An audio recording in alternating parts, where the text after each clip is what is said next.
Hi everyone. This is going to be a quick, more official introduction to the design challenge. I'm doing this as a video for a few reasons. First of all, there's a lot there, and I want to make sure I hit all of it. Second, I want to make sure that I actually get everything correct. And third, I'm hoping that this video can be reused in future years so that next time when the instructor, who might be me, is scrambling to get everything ready, there's one less thing to do. So here's a diagram of kind of what the setup is. You're all familiar with Jupyter Lab already, but that's running in a container that has other stuff in it too. The main thing is kekw, which is an emulator, and that's going to be emulating your virtual Stellaris board. That board is connected to your host tool Python scripts by 3 virtual UARTs. And these virtual UARTs are what's called Unix domain sockets. You don't really have to know that much about what these are for the course. Just know that they're files and they're stored in the Embsec folder. UART0 is only used to reset the board. So if you send a space or ASCII hex 20 over UART0, it will reset the Stellaris.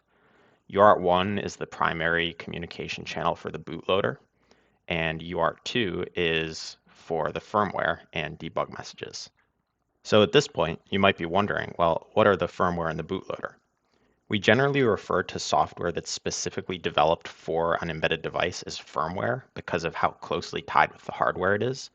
But in this situation, we need to be careful with terminology. The bootloader is the part that you're primarily going to be writing. It's a hopefully small C program that runs on the hardware, and it's responsible for performing firmware updates securely. The firmware is going to be something that we mostly handle as instructors. You don't necessarily know ahead of time what the firmware is going to look like. So you need to be able to write your host tools so we can give you any firmware package, and your host tools and bootloader can package up that firmware, securely transmit it to the device, and install it on top of the old firmware. As far as you're concerned, the firmware is just a big block of data that you have to be able to safely deliver to the right location. So now let's take a look at the insecure example repository. You're probably going to all base your designs on this, so your repository structure is going to be similar but not exactly the same. There are 3 main directories that we're concerned with: the bootloader directory, the firmware directory, and the tools directory. The bootloader directory, of course, contains all the stuff for the bootloader, so that's where most of your C coding is going to happen. The firmware directory is just there so that you can have firmwares to play with. You're not actually going to be writing the firmware. And when you turn your design in, we are going to be using our own firmwares with your design. So any changes you make in here won't do anything. The tools directory is where all your host tools are. And so this is going to be where all your Python coding happens. Also note the location of the compiled bootloader file and the compiled firmware file. This main.axf file will appear when you run the BL build host tool. And this compiled firmware file will be bundled in with this bootloader, which is why we have that firmware.bin. And this file is created when you run make in the firmware directory. All right, so let's hop over to the terminal and go through the whole process of using the example design. Right now, we're just in the main repository. And the first thing we want to do is compile the firmware, because the firmware needs to be bundled into the bootloader so we have an initial firmware. So I'm going to cd into the firmware folder, and I'm just going to do make. And now that that's done, we can move into the GCC folder, and we see that main.bin file that we learned about over here. Next, let's build the bootloader. So I'm going to go out of the firmware folder, and I'm going to move over into the tools folder. The reason that we don't just run make is because when we're building the bootloader, we want to be able to use your custom tool to like generate secrets or whatever else you might want to do when you're creating the bootloader. For now, it doesn't really do much besides make, but just so you can see how it works, we're going to do python 3./bl build.py. So that's going to compile the bootloader and bundle in that firmware we just built. If we go into the bootloader directory, and we go into the GCC folder, which has the compiled object, we can see that main.axf from this slide. So now that we've built the bootloader, let's actually run it. I'm going to move back into the tools folder, and I'll start kekw using the BL emulate host tool. Now we see it says waiting for connection on disconnected UART0. Don't worry about the disconnected, that's normal. The important thing is we need to connect to all three of the UARTs before the bootloader will actually start. And that's so that we don't miss any of the messages that print out when it's starting. To do that, I've opened up a few more terminals. These are all just SSH'd into my container. And we are going to use netcat to connect to the UARTs. So we're going to do nc for netcat, -U, which tells it that we're connecting to a domain socket. And then we're going to just put in the path. So /Embsec / all caps UART0. And once we hit enter on this, you'll see that now kekw is waiting for UART1. So we'll do the same thing down here.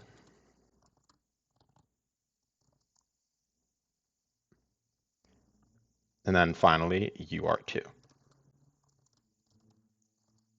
Now, when we hit enter on this, the bootloader is going to start running.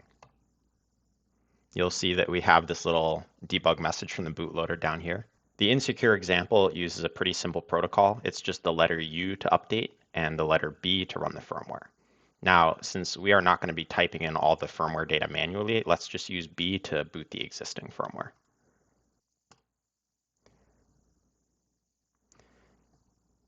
And so now we are interacting with the firmware. Now remember, because this is UART2, this is not going to be the code that you're working on. This is the firmware package that the bootloader will be delivering. There are some commands in here, like we can do help, which just displays that. Flag, it won't give you a flag unless some epic hacking occurred, which I hope it does. And then the last thing is on UART0, you can hit the space bar and then press enter.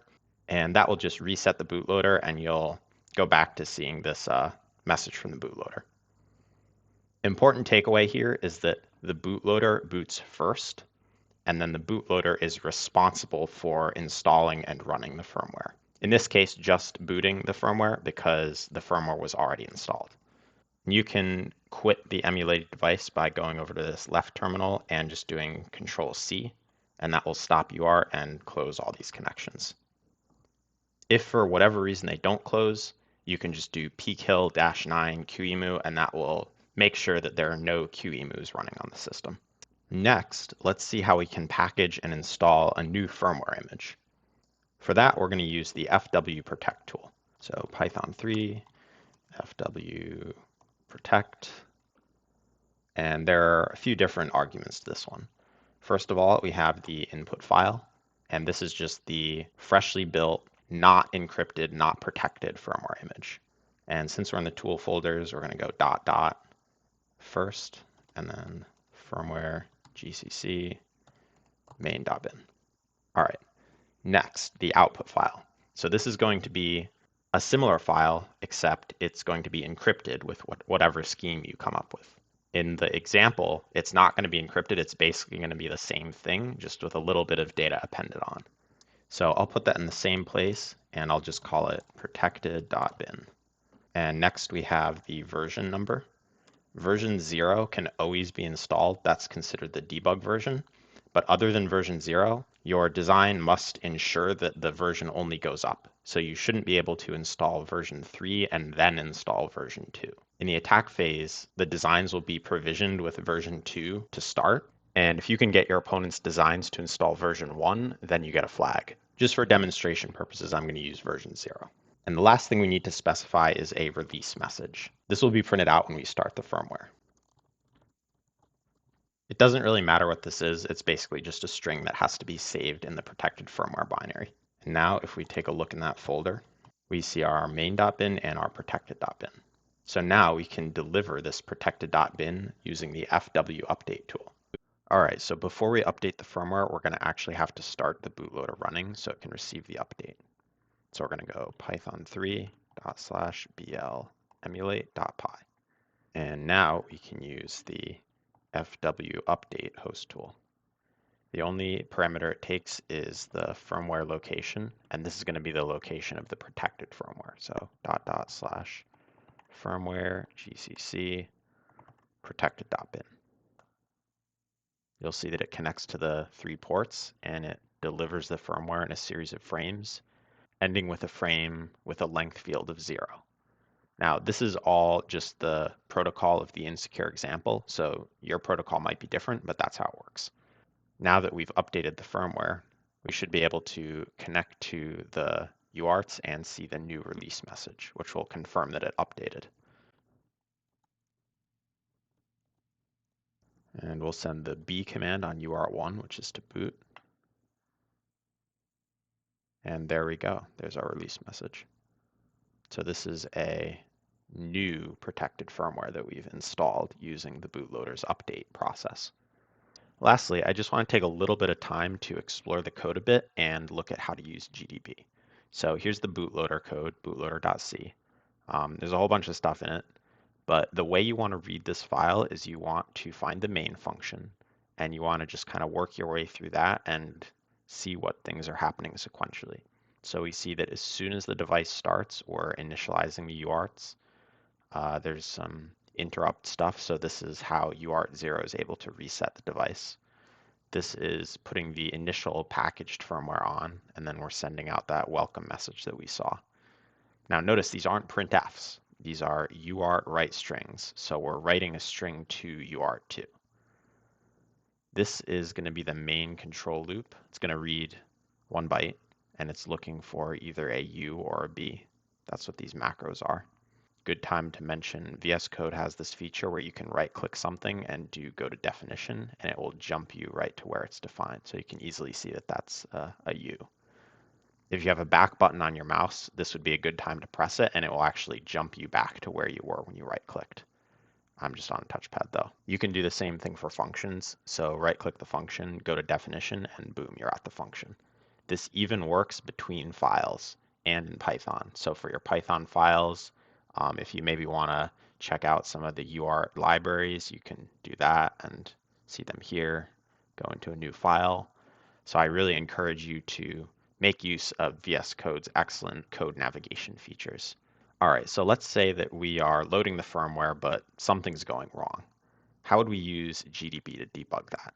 So I'm going to go into load firmware. Let's say that we have a suspicion that the length is wrong.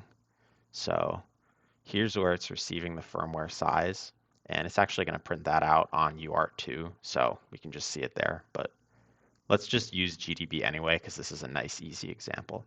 So this is line 187. I'm going to come back to the terminal. I'm going to start up the bootloader, python3 /bl emulate. Except this time I'm going to add --debug. And this will open up a GDB port. So using that GDB port, we can use the BLGDB script. Notice this is not a Python script. This is the only one that isn't. You're allowed to modify this script, but I would recommend you don't because its functionality is going to be pretty much the same no matter what your design is. So let's run the emulator. Again, it's not going to start until we've connected all the UART ports, so we can do our update. Except because we put this debug flag, it's actually going to hang right when it starts, and it's going to wait for us to connect with GDB. So we'll put that, it's going to connect to the ports, but you'll notice that it's hanging. So now we can launch GDB and just hit yes here. We're going to learn more about GDB later this week. For now, I'm just going to kind of go through this quickly. You might not understand all of it, but you will after we cover GDB in depth. So I'm going to hit enter to get into the code. I'm going to put a breakpoint on the main function, continue until we hit that breakpoint. And now we have our source code loaded in GDB. So we see that this is line 187. So we can put a breakpoint on line 187 and continue until we hit that breakpoint. So this is where it just sent the size, and the size is in this program. And we can actually print out exactly what it got for the size. So that is the total firmware size that it received, which looks correct. That's what the bootloader sent. So let's step a bit more. I'm going to use N to go to the next line of C code, and we can just keep hitting enter.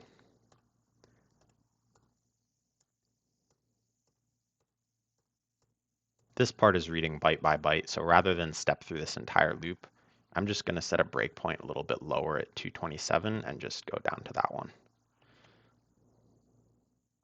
And you'll notice that as soon as we acknowledge this frame, It's going to send a UART packet to the Python script, and the Python script is going to register that something happened and send the next frame.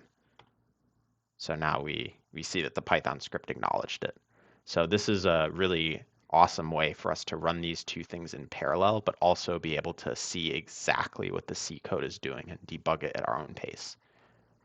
GDB probably seems really complicated and intimidating to most of you, but I will say that it's going to be basically obligatory. You're not going to be able to make your designs without GDB. So the sooner you can just accept that fact and jump in headfirst, the better your chances are going to be of finishing your designs.